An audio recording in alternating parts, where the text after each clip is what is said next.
Welcome to the Salmon Runs YouTube. Enjoy the video. In this video, I will show you how to make Zacian Sword Form. To begin, let's gather our essential crafting materials. You'll need sturdy cardboard or EVA foam for the main structure, a strong adhesive like hot glue or contact cement, and various paints. Don't forget safety first. Always use a craft knife with caution on a cutting mat and consider protective gloves. A well-ventilated workspace is also crucial for a smooth and enjoyable crafting experience. Next, we'll focus on constructing the impressive blade. Begin by carefully cutting out the primary sword shape from your cardboard or foam.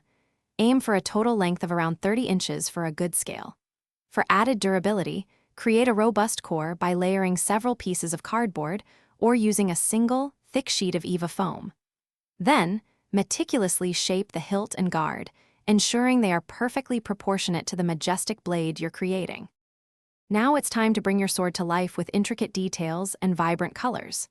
First, apply a high-quality primer to all surfaces. This ensures your paint adheres beautifully and provides a smooth, professional finish. Next, paint the main blade a striking metallic silver or steel, adding subtle shading to give it depth and realism. Finally, meticulously detail the hilt and guard with rich gold and deep blue accents, perfectly capturing Zacian's iconic and powerful aesthetic. For our final steps, we'll add those crucial finishing touches.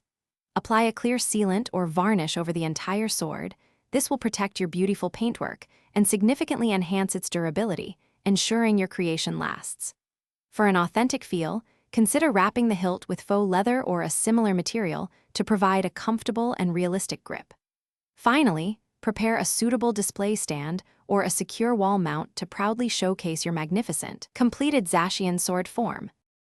Thanks for watching. Consider subscribing if we helped you.